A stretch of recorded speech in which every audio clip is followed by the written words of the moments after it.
We're at this beautiful beach, Northern Oregon. So I thought I'd make a video on how to do what I do. Live the van life, live the free world kind of lifestyle. And I think the number one important thing that you can do is follow your heart. Like, if you want to do it and you know you will eventually, then do it as soon as possible. Another thing is there is no age to when you should do it either. You can do it whenever. Another thing that I think is important is trying to figure out how you can make money, whether that be you're a hustler, you post ads on Craigslist, you're a tech engineer that works remotely, RN nurse. You know, there's so many jobs and there's so many opportunities out there, especially in today's world where technology is at our fingertips. You can figure anything out.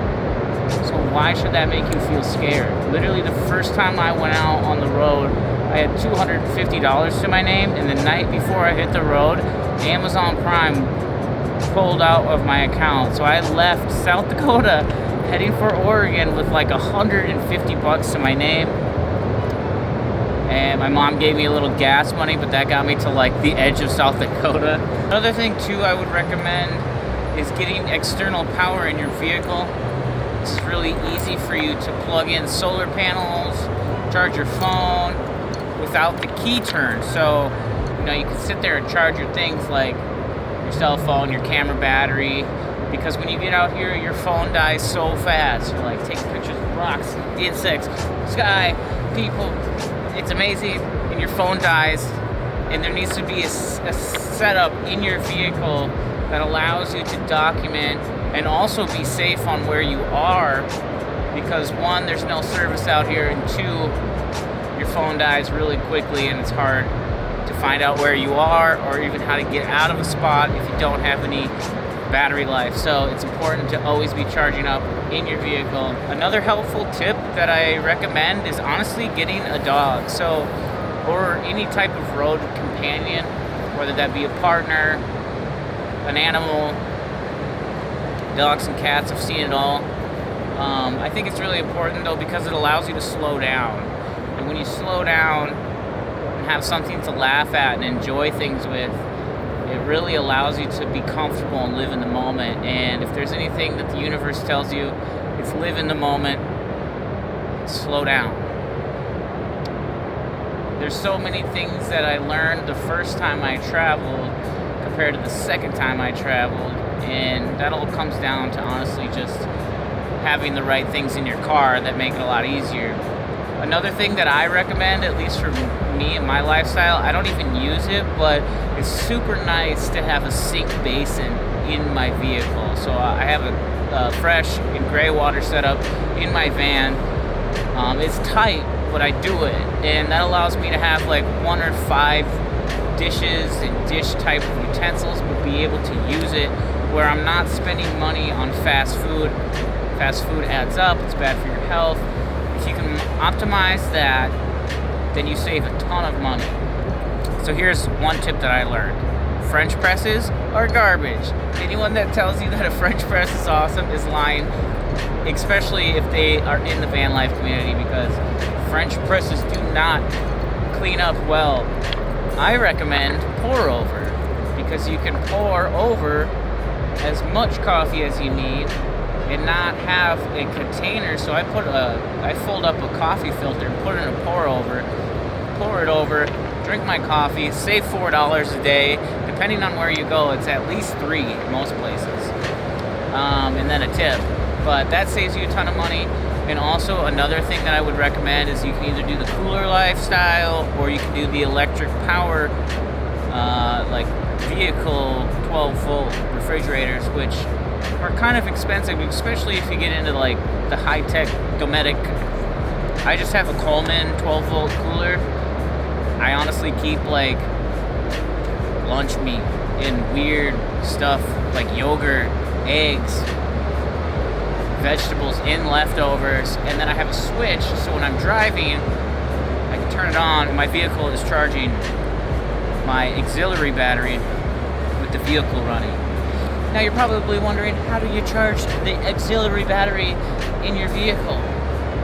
Well, that's a great question, and it is from a power isolator. They're called Stinger. They're for car audio. You hook it up by your vehicle's battery with subwoofer wire, I believe 4 to 8 gauge, and then your alternator charges the back battery. This has pros and cons as well. You can't last on it forever. You have to drive or start your vehicle. That gets super annoying if you have to start something in the middle of the night. You blow your stealthy cover, but then you can get solar panels and put them on top. I recommend that too, but it's also like blowing your cover because now you have a solar panel on the top of your car and you look like you're living in the world for free. And there's anything in life that you want to do is you want to make sure you're not an eyesore to the public, for one. But another thing that I find is the most useful is asking people what to do, where to go. Do you have any friends out on the road? You know, the first time I traveled, I went to Oregon because I had friends in Oregon. Then I went to California because I had friends in California. And then I went to LA because I met a girl in LA because of the traveling.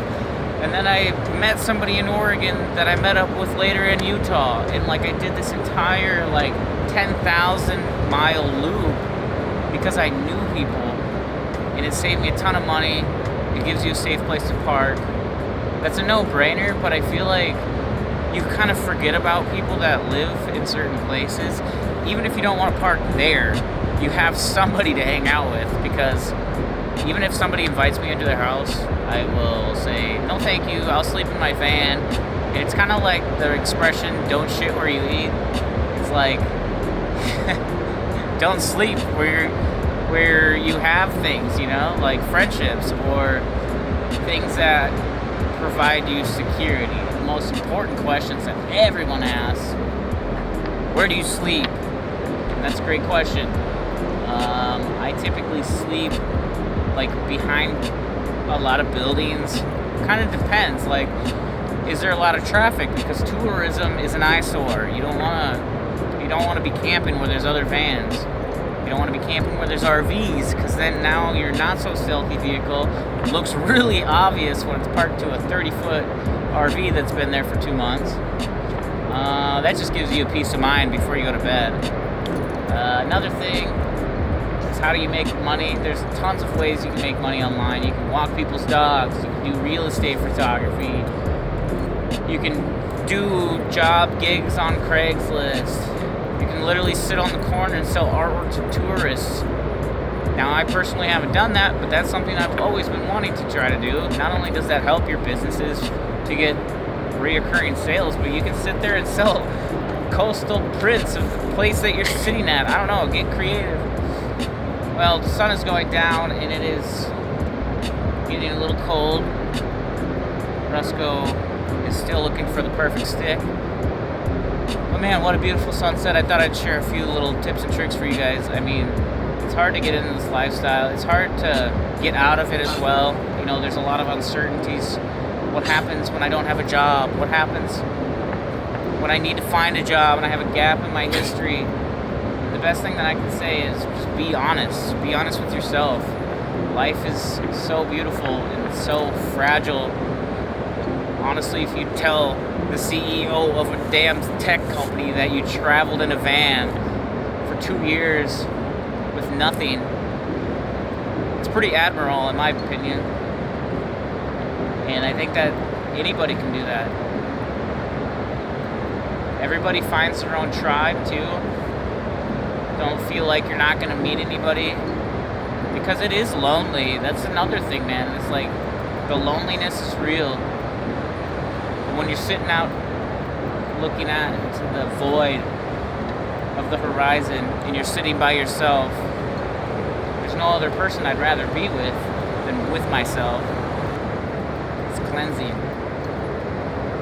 It's clarity. And it's free. It goes my little road warrior. We've been at it, for 4 months now almost? He's a good dude. I thought he wasn't going to be as good as he is, and he is. He's a really good dog. Look, you can see somebody just standing out there, just vibing out. That's me, dude. And that could be you. It could be anybody that wants to put their mind to it. All you gotta do is think van life, live van life, research van life. Have a good night, guys. This goes confused because I'm talking to somebody and it's not a human.